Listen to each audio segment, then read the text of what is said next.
का नाम हो? हरिनंद यादव। यादव जी? हाँ जी। का हुई? यादव जी वहीं से लेकिन हमने के भाजपा के संग रही सब महाराज कब सुनी बात का है सब काम होता बढ़िया काम जो करता। हाँ। जात पात से हम ना जाइए बढ़िया काम जो करता ओकरा संग रहे के चाहिए। तो ये सरकार में नेता कहत रहन कि मोदी जी चोर हमारा मोदी जी के बड़ाई करत नहीं। अब कोहे खातिर केहू कुछ कहता ओकर कौन बात पे हम रोके जाए एक जो समझ में आता तन करता। मोदी चोर ना हुआ माने हमरा हिसाब से बढ़िया काम करता तब चोर कैसे कहीं। तन कम बताई ना काम कौन सी बाकी बा बिजली रोड राशन पूरा पेंशन किसानी के सब देत रहला। अच्छा लालू राज में मिलल बा नहीं के मिलल। यादव जी हैं लालू के फिर शिकायत करता नहीं रुआ माने बात होई तो उनको कहबे करे भाव तू तो कहल कि सब यादव हमरा के वोट देता लो अब देवेला देत होई लो उससे हमरा कोनो दिक्कत नहीं है। लेकिन हमरा जोन बात बताऊं समझ में आवता तो उनको होता नहीं। माने मोदी जी के वोट दे। हाँ 25 में का हुई जीती सरकार है केकर सरकार मोदी के मरवा बोला तनी बाद में बदल। हाँ जीतई के बा माने बाद में ना ना लागम लालू जादू करे जादू जी जने मिलावे ना ये बात नहीं है महाराज। हैं ये बात नहीं है। माने विकास के नाम पर वोट दे हम लोग जात के नाम पर ना काम पर वोट दिया था जात के नाम पर ना का नाम है नाम फिर से बताइए। हरिनंद यादव। हरिनंद यादव जी यादव जी हैं। हाँ गोरिया कोठी में का हुई? गोरिया कोठी में फिर देवेश भाई माने जी भजपे कोई लोग भाजपा जीतल बड़ा भाजपा कोई लोग जी दावेदारी करता कोनो ना कुशवाहा हमू हमी आ कुशवाहा के सब बूथ पर जितना बा पिछलहू बार देवेश भाई जीत रहले आ अभी कर ओ से अधिक वोट से जीतियन ई हमार दावा बा।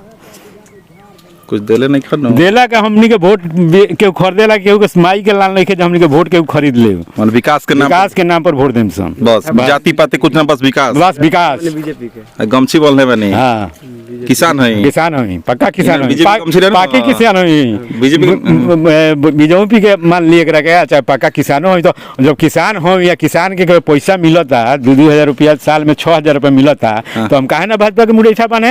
अच्छा वो बने माने विकास के नाम पर वोट दिया विकास के नाम पर कोई का हुई अब की बार का हुई इंडिया सरकार रही और क्या हुई बड़ा टाइट बोला तनी काहे एनडीए सरकार रही काम करी रहे तनी काम बताई ना एगो दूगो कौन काम नहीं कइले रोड नहीं बनौले कि बिजली नहीं बनौले कि द्वार पर लेकर गैस नहीं पहुंचा देत आ कि रोजगार सेवक लोग के वैसे पैसा बढ़ा दहलस मास्टर लोग के पैसा। बिहार विधानसभा चुनाव की सरगर्मी जो है लगातार बढ़ रही है। उसी क्रम में गोरिया कोठी विधानसभा मौजूद है जहां पे गोरिया कोठी विधानसभा का जलपुरवा गांव है। इसी गांव के रास्ते से हम जा रहे थे तभी देखा कि यहाँ पे कुछ लोग खड़े हुए हैं। यहाँ पे एक ठेला है ठेला पे कुछ सामान बिक रहा है और यहाँ पे कुछ लोग खरीदारी करने के लिए रुके हुए हैं बातचीत कर रहे हैं। हम इन लोगों से बातचीत करेंगे कि आखिरकार बिहार में विधानसभा चुनाव आने वाला है। यहाँ पे क्या एनडीए की सरकार बनेगी क्या एनडीए का विकास इन लोगों को दिखा है कि नहीं क्या इसका चुनाव पे असर पड़ेगा कि नहीं तमाम सवाल होंगे तमाम लोगों से हम लोग बातचीत करेंगे। सबसे पहले यहाँ पे एक भैया मौजूद है यहाँ पे कुछ खरीद रहे हैं बातचीत करने का प्रयास करेंगे। भैया क्या हालचाल है? ठीक है क्या नाम है? तारकेश्वर प्रसाद जी हैं जी। बिहार में विधानसभा चुनाव आने वाला है एनडीए की सरकार है फिलहाल में क्या एनडीए की विकास दिखा हुआ है आप लोगों को? पूरा विकास दिखा हुआ है रास्ता है चलने के लिए मिल गया बिजली फ्री मिल गया है बेड़ा पेंशन जो 400 था वो 1100 बढ़कर हो गया है राशन फ्री मिल रहा है और बिजली पहले लमटेन से हम लोग को पढ़ने में परेशानी हो रहा था बिजली आ गया है अब इससे ज़्यादा कितना विकास चाहिए मतलब सच में विकास दिख रहा है? पूरा विकास दिख रहा है। लोग तो बोल रहे हैं कि सब हवाई है चोर है तो गाली गलौज कर रहा है लोग कोई नहीं ये तो सब झूठा है। हम लोग पहले जाते थे बाहर आने में घर बहुत परेशानी होता था रास्ते में ही हम लोग सामान छीन लिया जाता था ट्रेन से उतरते थे वहाँ पर धक्का मुक्का सब होता था पहले सिवान से घर आने में भी जान के भी खतरा था।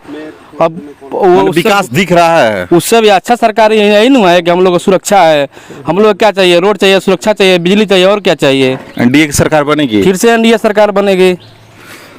का लो भैया ठीक बा समाचार हाँ। बड़ा मुस्कुरात बनी खुश बनी का लगता है एनडीए की सरकार बा बिहार में का हुई? एकदम इंडिया की सरकार बनी एनडीए की सरकार बनी हाँ काहे जी बड़ा लोग तेजस्वी यादव बड़न के बा अब गरीब लोग राशन मिलते बा हाँ बूढ़ा पेंशन 400 से 1100 होइए गइल बा जी बिजली 125 यूनिट फ्री होइए गइल बा जी रोड चकाचक बढ़ले बा सगरो विकास दिखता है। हाँ विकास पूरा नाम का है? मनोज महतो जी है। हाँ विकास दिखता है एकदम विकास दिखता एनडीए के बनी सरकार बन के रही बनी ना। अच्छा दुकानदार बनी भैया जी खड़ा बनी यहाँ से भी बातचीत करे का प्रयास करते नहीं कि आखिरकार का हुई क्योंकि यहाँ के गांव जवार में घूमे नहीं तो का सुने के मिलेला का विकास दिखेला कि ना, रोड के बात करल जाओ तो कई तरह के सरकार के तरफ जो योजना में वो दिखता कि ना, हम बात करें कालो भैया ठीक होगा। का बेचा था ठेला पर? ये जलेबी उलेबी बेचाला। जलेबी उलेबी बेचा था।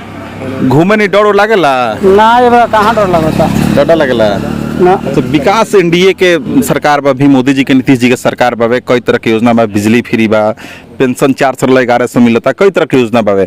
का ये सब योजना के लाभ मिले वो लोग के? हाँ सब मिलेला। मिलेला। एनडीए के सरकार बनाए हम लोग फिर फैन बनबे करी। का नाम है? मुक्तिनाथ। मुक्तिनाथ पूरा नाम? सोनी। मुक्तिनाथ सोनी। पैसा बढ़ा दलो। अब तो चोर कहता लो। चोर कहे वाला तो चोर केहू के कहेला, निमन आदमी तो चोर कहबे करी। चोर जे होई से के ओकरा चोर नजर आई, ओकरा आँख में चश्मा हुए बा, हमरा आँख में पावर वाला चश्मा बा, तो हमरा वैसन लौकी। मारे वो चश्मा से विकास दिखता और ओकरा चश्मा से चोर दिखता। तो ओकरा लौकत नहीं खे, चलता यही रोड अपनू, चलता यही रोड अपनू। 1952 में पहल का चुनाव भइल, 1952 में 15 से भाजपा सरकार आयल बे, एनडीए सरकार आयल बिया, दिल्ली में आवे चाहे प्रदेश में आवे। ओकरा पहले रोड कहाँ रहे, बिजली कहाँ रहे, खम्हा रहे, बिजली ना जरे। रोडो विकास हो और कुछ ना हो विकास। मैंने आलू का विकास खोजता लो, आलू का विकास खोजता लो। राशन रोजगार, राशन नहीं मिले, फ्री राशन। तभी कोरोना काल से नरेंद्र मोदी गेहूँ चाउर बोए लेका, कोरोना काल से फ्री 5 किलो अनाज बांट रहल बड़े। कहाँ से आवे लाई? मैंने विकास तो दिखता, विकास लोग दिखे। अब के तो विकास लोग को का हुई अब की बताई ना तनी। 25 में एनडीए सरकार बनी, बहुमत से बनी, पक्का पक्का श्योर 100% प्लस कीजिए। का नाम है? उमेश तिवारी। पंडित जी हैं? पंडित जी हैं। हाँ का हाल बा चाचा? बहुत बढ़िया, बहुत बढ़िया।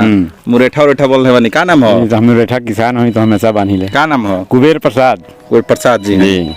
नीतीश कुमार के जात ना, हाँ सम्राट चौधरी के जात। अच्छा का हुई अब की बार बिहार में? अब की बार का हुई, फिर एक बार एनडीए की सरकार बनी। का है? बाब है उहे रही। का है? हाँ। एकरा ऐसा सरकार अभी तक ले 1990 से लेकर 2005 तक 15 साल के बाद 2005 से अभी तक 20 साल शासन सरकार के शासन करत हो गई। और वही शासन अभी भी सुपर बा, स्वागत जोग बा, सारा कार्य इसका एक सही बा। ये से एक यह सरकार रही। धरातल पर कार्रवाई दिखता का? हाँ बिल्कुल देख रहा बा, बिल्कुल दिख रहा बा। तब तो लोग भरे मंच से मोदी जी के माई के गरियावता, चोर कहता, कीबोर्ड चोर, गद्दी छोड़ नारा लगावता। तो नारा लगावता तो सबसे पहले कि हम ये बात पूछें जे माई नरेंद्र मोदी के माई के गाड़ी देता, वो पूरा भारत के माता के गाड़ी दे रहल बा। अच्छा। भारत माँ के भी गाड़ी दे रहल बा, चूँकि जो माई बहिनी योजना जो तेजस्वी जी हर एक जगह करते रहे, वो माई बहन के भी वो एक तरह से गाली दहल है वो, चूँकि नरेंद्र मोदी के माँ के गाली दे के।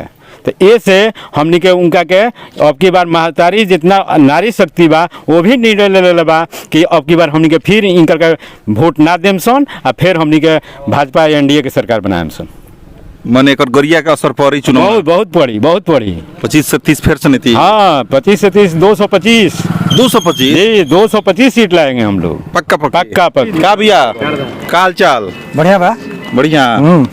दम हंसत मुस्कुरात बनी। गोरिया कोठी विधानसभा हो, काफी चर्चा में रहल है। का होई? का फेन दिवस भाई माने काहे जी भाजपा? काहे ना कहे का मतलब बा कि भाजपा जौन बा किसान के सम्मान निधि योजना के तहत 2,000 रुपया यानी 6,000 के सालाना दे रहल बा। सड़क बन रहल बा। हमने के विधायक जी देवत नहीं प्रतिदिन 9-10 सड़क लगातार हमारे जाता है कि लगभग 1000 किलोमीटर प्लस सड़क के निर्माण। खाली सड़क से विकास होला? सड़क कैसे होता है? देखिए छठ दोहाली के निर्माण हो रहा बा, हॉस्पिटल के निर्माण हो रहा बा, शरीर के नस होला, माने पूरा विकास के पहिया सड़के से होकर गुजरेला। अच्छा हाँ माने विकास होता एकदम होता। तब तो काहे कहता चोर, काहे कहता कि माई गरिया होता? चोर जो दूसरा के चोर कहबे करी। अच्छा। चोर के लाइसेंस विपक्षी दल के बा, जानता नहीं कि नहीं जानत रुआ? हाँ चारा खैलसु आ कौन बा नीतीश कुमार पर कौन आरोप चोरी के, चाहे मोदी पर कौन आरोप बा? विपक्ष तो चोर कहता नु। विपक्ष के काम का चीज होला? विपक्ष के काम का नामे है विरोधी दल। वो तो कहबे करिए मतलब कि वोट एनडीए के दिया ही एकदम दिया ही कौनो डाउट ना एकदम नामो कुछ का? ना सुमित कुमार सिंह सुमित कुमार सिंह हाँ बाबू साहब भाई हाँ राजपूत वही शिकायत दिया होता नहीं एक और भैया बानी युवा बानी काल बा भैया ठीक बा ठीक बा एकदम बिल्कुल ठीक बा युवा बानी जी बिहार में चुनाव आएला बा 1-2 महीना बाद जी का होई नीतीश सरकार बनी यहाँ पे नीतीश सरकार मजबूरी ही नहीं जरूरी भी है बिहार में। मैं भूतपूर्व सैनिक बलवंत कुमार सिंह अच्छा सैनिक जी चली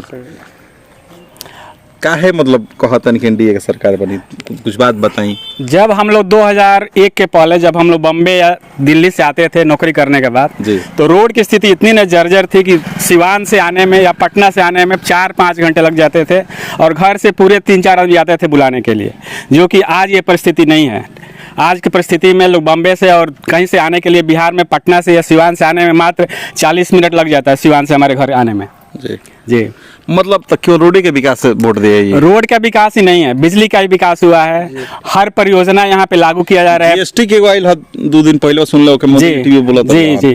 तो उससे राहत मिला तक ना पब्लिक लोग जीएसटी से तो मैं पहले कल ही परसों मैं कम से कम 20 आदमी को बताया हूँ कि बहुत सारा सामान जो है सस्ता हो रहा है 22 सितंबर के बाद। तो आप लोग थोड़ा होल्ड कीजिए, 22 के बाद ही सामान खरीदिए। जो कि जितना 28% वाला था 18 हो गया है, 18 वाला 10 हो गया है और 5 भी हो गया है। मेडिकल पर पूरा का पूरा नील कर दिया गया है। मेडिसिन जो भी खरीदेंगे या मेडिकल का जो भी इंस्ट्रूमेंट खरीदाएगा उस पर 0 कर दिया है सरकार ने बहुत सारे इंस्ट्रूमेंट पे। मतलब एनडीए का विकास दिख रहा है बिल्कुल सब विकास दिख रहा है। जो गलत बोल रहे हैं लोग जो चोर बोल रहे हैं क्योंकि आप सैनिक है जी। सैनिक का आंख बड़ा तेज होता है। सैनिक ये है कि जो धरातल पे है या जो रियल बात है उसी को उजागर करता है। वो बनावटी बात किसी के बहकावे में नहीं आता है, चाहे कोई भी एमपी हो चाहे एमएलए हो, जो हकीकत होगा वही बोलेगा, वो सदा सही बोलता है कहीं भी हो। मतलब ये एकदम शान से कह रहा है कि एकदम NDA बिल्कुल की- एनडीए का सरकार बनेगा और हम लोग गर्मजोशी के साथ अपने विधायक देवेश कांत सिंह को जिताएंगे यहाँ से। एकदम डिट्टो है, कोई इसमें नहीं कोई डाउट नहीं है। क्या नाम भैया बलवंत कुमार सिंह भूतपूर्व सैनिक। देखिए बलवंत सिंह है जो भूतपूर्व सैनिक हैं, इनसे हम लोग बातचीत किया। इनके द्वारा जिस तरह गर्मजोशी के साथ साफ तौर पर जिस तरह अपने शब्द को बयां किया जा रहा है कि हम लोग एनडीए के साथ है, क्यों एनडीए के साथ, ये भी इनसे हम सवाल किया तो इनके द्वारा ये बताया गया कि हम लोग जब पहले ड्यूटी करके आते थे तो सीमान से आने में हमको 1 घंटा की जगह 4 घंटा लगता था। और कोई घर से जाता था और मुझे कोई बुलाने जाता था तो 4 की संख्या में लोग जाता था। अब कोई एक आदमी चला जाता है तो कोई आ जाता है, लेकिन उस समय जो है 4 आदमी जाता था। कई तरह की इन लोगों की बातें बताया, जीएसटी के बारे में बताया गया, साथ ही सड़क के बारे में, बिजली के बारे में कई तरह की बातें बताया गया। एक और चाचा जो है साइकिल से कहीं जा रहे हैं, जलपुरवा गांव के शायद अगल बगल के ही रहने वाले ये भी हैं। का चाचा बोलिए कहाँ घर हो? जलपुरवा का नाम? विनय सिंह। विनय सिंह। का हुई अब की बार? एकदम होई का हुई भाजपा बताई? होई और के होई काहे भाजपा हुई, काहे एनडीए? काहे ना होई। बताई काहे हुई? अब काम कार्य हमरा में से तेज भाजपा में बड़का बा, बनी तो बताई काहे हुई, हमें मने काम समझाई। कार्य में भाजपा बात है और के आई अच्छा है माने कामो दिखता, दिखत नहीं खे काम दिखत नहीं खे। अब तो लोग चोर कहता। और कहे वाला तो कुछ भी कही केहू का रुकल जाई। गोरिया कोठी में का हुई? एकदम होई, विधायक जी आई हैं। माने जो एनडीए के ही हाँ एनडीए के सरकार बनी पक्का। पक्का। देखिए तमाम लोगों से हम लोग बातचीत किया, सभी लोग यही बता रहे हैं कि यहाँ पे एक बार फिर एनडीए की सरकार बनेगी। एक और चाचा जी हैं, इनसे भी हम जान लें कि आखिरकार क्या होगा बिहार में, फिर से क्या नीतीश कुमार आएंगे या कुछ उलट फिर होगा, क्या होगा? चाचा का हुई? एनडीए के सरकार बनी। काहे विकास भइल बा, जितना भी काम बा धरातल पर बा, सब कोई के लाभ मिल रहा बा। एमे से केहू के घुसखोरी नहीं क्या होती, जौन भी पैसा अकाउंट में आवता सारा लोग के डायरेक्ट लाभ मिल रहा बा। रोड जौन बनल बा पर सब लोग चलता, कौनो भेदभाव नहीं है, कौनो जात पात नहीं है। जितना भी केंद्र प्रायोजित योजना बा उनमें सबका साथ सबका विकास, सब आदमी के लाभ मिलता, हिंदू हो मुसलमान हो सब हो सब। पहले जो योजना हो तो लोग ना मिलत लगा, कहाँ मिलत रहा, उनमें से 50-60% लोग ले लेते रहा। वही जहाँ तब उठावे के बेरा अथी पर रजिस्टर पर साइन हुई, पैसा मिली, कुछ सरकारी अफसर बा ले ली पैसा उनमें से, ये तो डायरेक्ट अकाउंट में पैसा आ रहा बा। मतलब शान से जो ना हो तो ऊपर से हो तो एकदम डायरेक्ट एकदम डायरेक्ट पहुँच जाता, लोग जाता बैंक से निकालता अपना पॉकेट में रखता, अपन काम करता। स्वास्थ्य के क्षेत्र में भी बहुत विकास बा। जौन दवा वगैरह उप स्वास्थ्य केंद्र पर मिलता, पहले कहाँ मिलत रहे।